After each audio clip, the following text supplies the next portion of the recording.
The air in an airport terminal is thick with anticipation, a blend of jet fuel, recycled air, and dreams.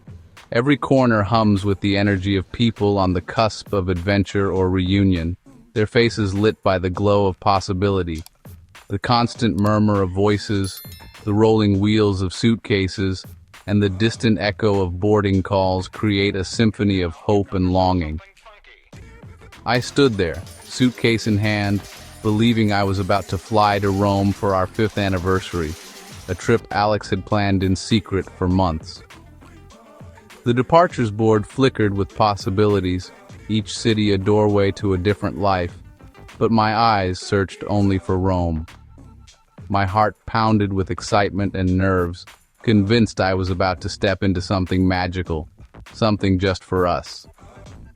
Alex painted vivid pictures, late nights on a balcony in Trastevere, the city lights twinkling below us, mornings spent sipping espresso at a sunlit cafe, evenings lost in laughter and Chianti at a tiny restaurant tucked away from the crowds. He described every detail so lovingly, it felt more real than my daily life. I clung to those images, letting them fill the empty spaces of my routine. I had my passport, a new dress I'd saved for months to buy, and a phrase book dog-eared with hopeful notes, ready for the adventure. The airport was more than a building. It was the gateway to a promise, a testament to our relationship and the future I believed we were building together. I ignored the small cracks, no booking confirmations, Alex's growing secrecy, the way he brushed off my questions with a smile. I told myself it was all part of the surprise, but in that bright terminal, hope was blinding.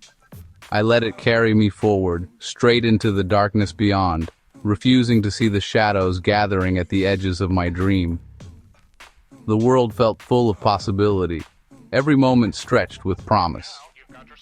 I was convinced my story was the most romantic of all, unaware that the truth waiting for me was far more complicated and far more terrifying than any love story I could have imagined.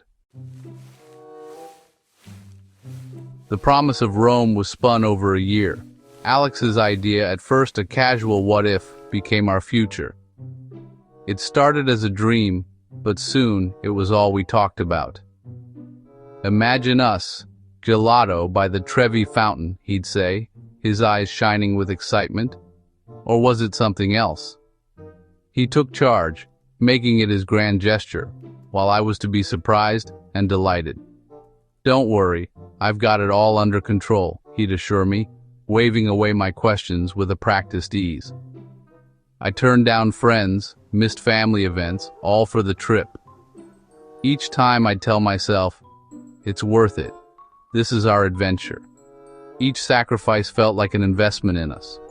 I gave up dinners out, new clothes, even weekends away, believing every penny brought us closer to Rome. Alex's details were just enough, a great deal on flights, a secret apartment. "Trust me, you'll love it," he'd say, always just out of reach with the facts. When I asked for proof, he'd smile. "It's a surprise. Don't you trust me?" His words were sweet, but his eyes darted away. I wanted to believe him. I needed to. To question him felt like doubting his love. The manipulation was subtle, disguised as romance. He knew my fears, of being too demanding, of ruining the magic. I told everyone about the trip, co-writing the fantasy. Their excitement became my own, their questions a script I repeated, never doubting, at least not out loud. I was building my own isolation, convinced I was building a bridge to a beautiful future. The more I invested, the harder it was to see the cracks. The story became proof that we were special, until it all began to unravel. Looking back, I wonder, was it love or just a need to control? And how much of the fantasy did he believe himself? Every lie has loose threads, and as the departure date crept closer, those threads began to show themselves in ways I couldn't ignore. My questions about the weather, flight times, or even the airline were met with vague answers, quick changes of subject, and flattery that felt increasingly hollow. I scoured my inbox for flight confirmations, hotel bookings, anything. There was nothing. Just Alex's repeated insistence that he had it all under control. My unease grew with every empty search, every forced smile. Confronting him felt like shattering the fragile dream I desperately wanted to believe in. I started doubting myself. Maybe I'd missed something. Maybe I was overreacting. I policed my own suspicions, clinging to the fantasy over the truth. When a friend asked for our hotel to send a gift, panic set in. I had nothing to give her. My heart raced as I scrambled for an excuse. I lied to cover his lie, feeling the weight of deception settle on my shoulders. The guilt was suffocating. The beautiful tapestry of our plans was fraying, each thread exposing the emptiness beneath. I caught myself rehearsing confrontations in the mirror, but never following through. I realized I was complicit in maintaining the illusion, afraid of what I'd find if I pulled too hard on the thread. The truth was too terrifying to face, so I clung to the fantasy, even as the cracks widened and the evidence mounted. But the cracks were growing impossible to ignore. I found a receipt for a dinner Alex claimed to have missed for trip planning. The lies were stacking up. The unraveling had begun in earnest, and I could no longer look away. Each new clue pulled me deeper into the truth, and further from the dream. The morning of our supposed departure, dread outweighed excitement. Every tick of the clock echoed in my chest, each second stretching the tension tighter. My suitcase was ready, but there were no airline messages, no check-in reminders. My phone stayed silent, mocking my anticipation. I woke Alex, my voice trembling, and asked about the taxi. His eyes darted away, avoiding mine. He said flatly, "There's been a change. The flights got canceled." His words hung in the air, cold and rehearsed. No email, no notification, just a flimsy excuse. I searched for proof, but found only silence. I demanded proof. He had none. The confrontation escalated, voices rising, accusations flying. Each question made the lie crumble further. His story unraveled, thread by thread. He shifted blame, accusing me of ruining the surprise, his voice sharp with desperation. The argument turned bitter, each word a wound. But the spell was broken. The truth was undeniable, and it stung. I saw not a romantic partner, but a stranger who'd built a year-long lie. The distance between us became a chasm. There was no trip, no apartment, no future together. Only the echo of broken promises. My suitcase stood as a monument to my own hope. It was the only thing ready to leave. The dream was dead, replaced by the stark truth. My relationship was a fiction. The emotional fallout was immediate and raw. The reckoning arrived quietly, but it was absolute. The silence after the storm was deafening. I was left alone with the reality I'd tried so hard not to see. The day of reckoning had come, and nothing would ever be the same. How did I fall for such a grand lie? It didn't happen all at once. It was a slow, methodical unraveling of my reality. It started with small, believable moments, like Alex forgetting to mention a change in our dinner plans, or brushing off a missed call as just work. When I questioned him, he'd apologize, making me feel unreasonable for even asking. Once I found a hotel brochure in his bag. He laughed it off, saying it was a surprise for our anniversary. The trip was never about a vacation. It was about keeping me isolated, away from friends and family, in a place where I had no one to turn to.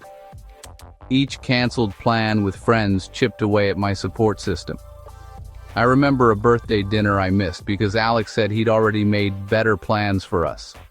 He created a dependency that felt like intimacy. I thought his constant attention meant love, but it was really about control, like the time he insisted on holding my phone so I could relax.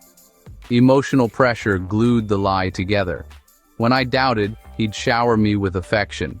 When I questioned, he'd turn defensive, making me feel guilty for not trusting him. Over time, I was conditioned to ignore my instincts.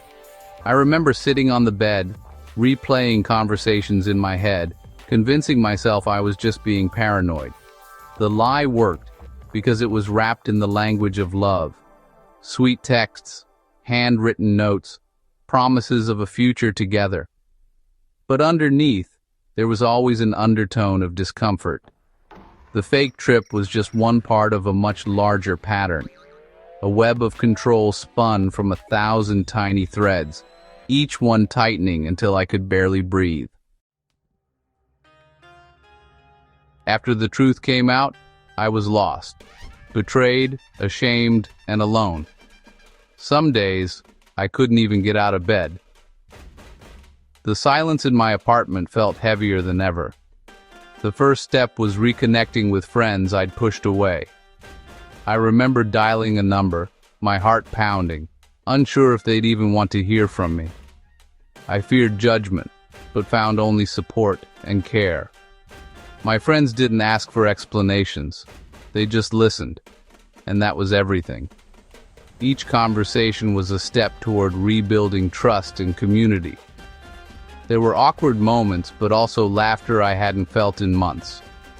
Therapy helped me understand the manipulation and separate my identity from the abuse. I learned to name my feelings, grief, anger, relief, and let them exist. It wasn't my failing. It was a calculated strategy. Letting go of guilt was a daily battle, but each small victory mattered.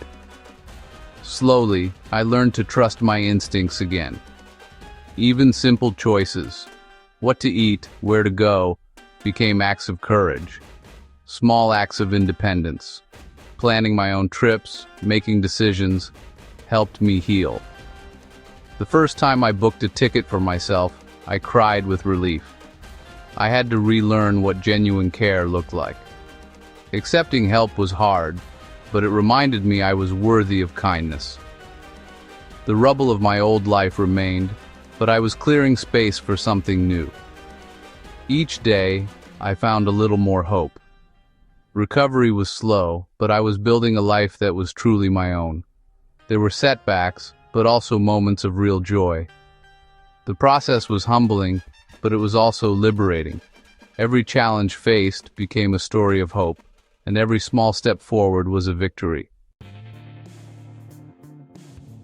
Real love rarely announces itself with fireworks or dramatic declarations. Instead, it reveals its strength in the softest moments. Shared silences, gentle support, and the comfort of simply being together. It never asks you to shrink your world or abandon those you care about. Real love encourages you to nurture your friendships, honor your family, and trust your own judgment. Its power lies in the ordinary. Two people sharing chores, exchanging smiles in the kitchen, or working through daily challenges as a team. Respect, not control, is its foundation. True love inspires growth. It opens doors, broadens horizons, and celebrates every new experience, together and apart. A loving partner is your biggest cheerleader, celebrating your independence and the connections that make you whole. Real love is built on shared responsibility and transparency, trusting each other with the details, both big and small. The fabric of a true partnership is woven from these everyday moments, planning, deciding, and dreaming together. Trust is not blind. It's earned through honesty, vulnerability, and the courage to be real with each other. Moving on doesn't mean forgetting. It means carrying forward the lessons, growing stronger, and honoring the journey that brought you here. Scars remain, but they are not signs of weakness. They are proof of resilience, reminders of battles survived and wisdom gained. Today, my hope is steady and real, rooted in the quiet strength of genuine love. No longer searching for fairy tales, I embrace the beauty of ordinary days, the power of kindness, and the promise that true love, in its gentlest form, can heal and uplift us all.